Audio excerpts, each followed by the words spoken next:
Bonjour à tous et bienvenue sur CNews Info. C'est un dossier brûlant qui secoue les plus hautes sphères de l'État malgache.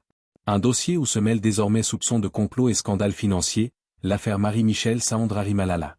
Alors que l'ancienne ministre de l'Éducation nationale et députée de Fianarantsoa était déjà sous le coup d'une enquête pour atteinte à la sûreté de l'État, le ciel vient encore un peu plus de s'assombrir au-dessus d'elle. La garde des Sceaux, Fanny-Rizzoa Ernevo, a jeté un pavé dans la mare ce vendredi.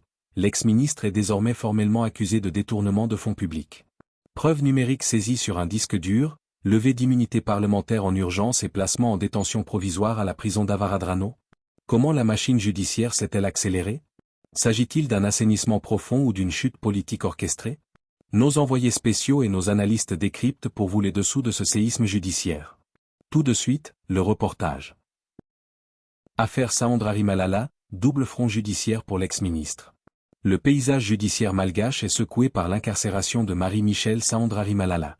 Si l'opinion publique était initialement focalisée sur les accusations d'atteinte à la sûreté de l'État, une nouvelle révélation vient corser le dossier. L'ancienne ministre de l'Éducation nationale est désormais officiellement poursuivie pour détournement de fonds publics. De la déstabilisation au scandale financier. C'est la garde des Sceaux, Fanny-Rizzoa Ernevo, qui a porté l'estocade lors d'une intervention remarquée au tribunal d'Anosy ce vendredi. Selon la ministre de la Justice, les investigations ne se limitent plus à la sphère politique ou sécuritaire. En plus des soupçons de recrutement de fauteurs de troubles destinés à déstabiliser les institutions, l'élu de Fianarantsoa y doit répondre de malversations financières qui auraient été perpétrées durant son passage à la tête du ministère de l'Éducation nationale. Des preuves numériques au cœur de l'enquête. Sur le volet de la sûreté de l'État, l'accusation se veut particulièrement confiante. La ministre a évoqué l'existence de preuves matérielles solides extraites d'un support numérique. Saisi d'un disque dur, ce support contiendrait des conversations compromettantes. Réseau démantelé, ces preuves auraient permis d'identifier et d'interpeller plusieurs individus suspectés d'avoir été recrutés pour mener des actions de déstabilisation. Un blindage procédural face au statut de l'accusé.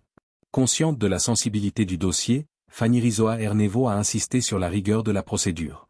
Marie-Michel Saondrarimalala bénéficie en effet d'un double statut protecteur, elle est à la fois députée et magistrate.